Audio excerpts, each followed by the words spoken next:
While drawing the ire of any of the Chaos Gods is sure to end in suffering and death, none of them are more single-minded and exacting vengeance against those who wronged them than Khorne.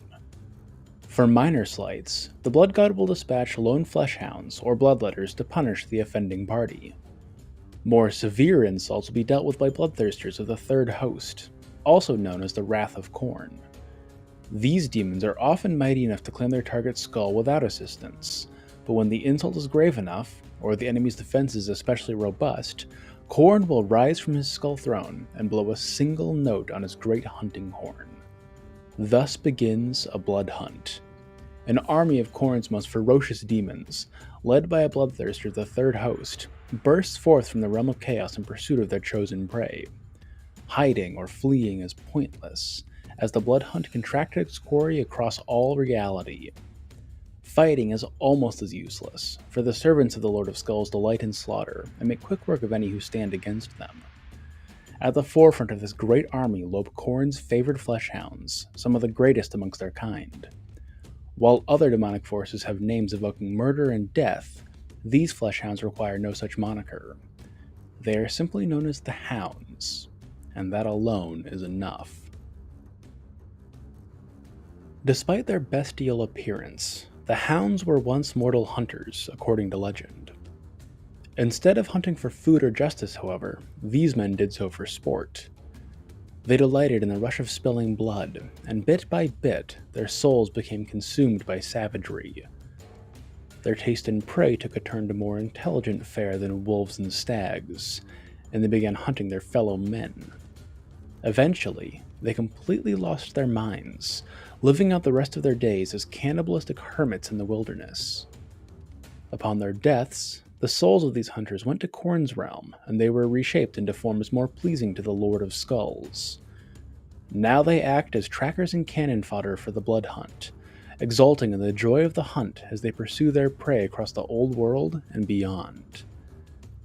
The truth of this legend is up for debate, though the Hounds themselves provide no evidence that they were ever more than what they are now. No trace of their former lives or intellect shines from within their jet-black eyes. Only a deep, endless hunger for flesh and bloodshed remains. While a few records mention the Blood Hunt appearing at the Battle for Kislev's Gate during the Great War against Chaos, the most detailed account of the Hounds and their activities comes from the End Times. They accompanied the bloodthirster Kabanda as he led a blood hunt for the skull of Karl Franz deep into Athaloran, where the Emperor and his allies were now residing. The hunt as a whole arrived in a spectacular display of bloodshed, emerging from the gore-slicked corpses of countless beastmen and elves that had battled for days around the Oak of Ages. The Hounds quickly burst through the elven lines and made their way to the Kingsglade, eager to destroy the last bastion of resistance against the Chaos Hordes. While over a dozen bloodthirsters accompanied the blood hunt, it was traditional that the lesser demons try to collect their quarry's skull first. As an army of bloodletters converged on Karl Franz, the Hounds focused their energies on the other members of the Grand Alliance against Chaos. Relying upon their innate magic resistance, the Fleshhounds attacked spellcasters like Balthazar Gelt and Lambleath, the now mortal elven goddess of the moon, dreams, and fortune. The Hounds fought with a single-minded ferocity, but the combined magical strength of the incarnate of metal and a former goddess managed to overwhelm their defenses. Still, they would have managed to eventually overcome the wizards if the incarnates and their allies hadn't teleported to Middenheim in a last, desperate attempt to stop Archaon. There are also accounts of the Hounds later at Middenheim, again trying to collect the skull of Karl Franz. Once more led by Kabanda, they harried the forces of the ascended Emperor and Tyrion, inflicting grievous wounds upon the assembled human and elven knights. The Hounds continued to fight as more and more of the forces of order arrived, glutting themselves upon the flesh of doomed heroes. Only when the Emperor, newly reunited with Galmaraz and fully reborn as Sigmar himself, struck down Kabanda did the Hounds fade into the realm of chaos, their tenuous hold upon reality lost with the death of their general and huntsmaster.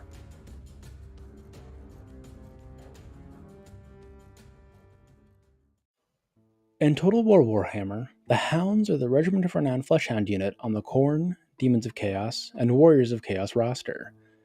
In-game, and the video title, they're known as the Hounds of the Blood Hunt, but considering that the unit of flesh hounds associated with the Blood Hunt in lore is known as the Hounds, I'm pretty sure we can say that they're the same unit. It should also be noted that their accessibility to the Warriors of Chaos comes with a heavy asterisk. They can't be taken in ranked multiplayer, and only unaligned and Khorne-aligned Warriors of Chaos factions can recruit them in campaign. Still, that being said, any faction that can take the Hounds is happy to do so. They can be recruited early on in campaign, unlocked whenever one of your lords reaches level 13.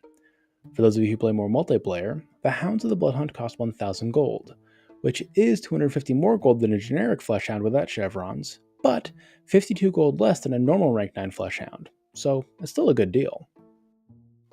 Despite being a fairly expensive unit, the Hounds are easily worth taking if you want to bring Fleshhounds anyway. In addition to the improved stats that comes with being a Regiment of Renown, they have several special abilities that make them surprisingly durable in combat. First and foremost, they possess the Gore Feast special ability, letting the Hounds heal 0.1% of their total hit points every second they spend in combat. It probably goes without saying that self-healing is always good, especially on an expensive melee unit.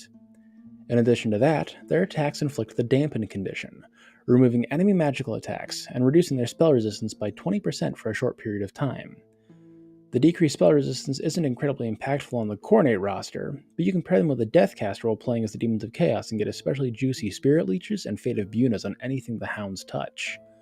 More importantly, the fact that the Dampen condition removes magical attacks means the Hounds of the Bloody Hunt are always benefiting from their 20% physical resistance in melee combat.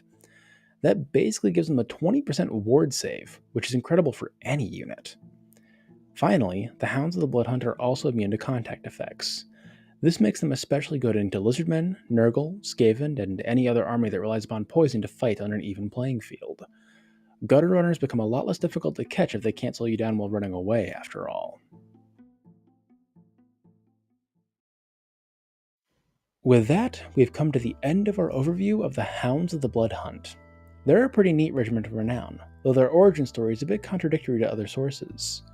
Most demons were never mortals, which is what makes demon princes so unique. They were once mortal, but through immense luck, effort, and skill, they ascended to become something more. These fleshhounds are also to have once been mortal, though, but they certainly aren't demon princes. Either the legends aren't true, or, more likely, someone writing the end times forgot about that. Still, it's a cool story, and worth cribbing for a D&D game or the like. That's all the Warhammer stuff I have for today, though. Once again, thank you to my generous patrons, Emmy and Golden Gander, for your support in making these videos. It is deeply appreciated. Until next time, this has been Sigmar's Chosen, signing off for now.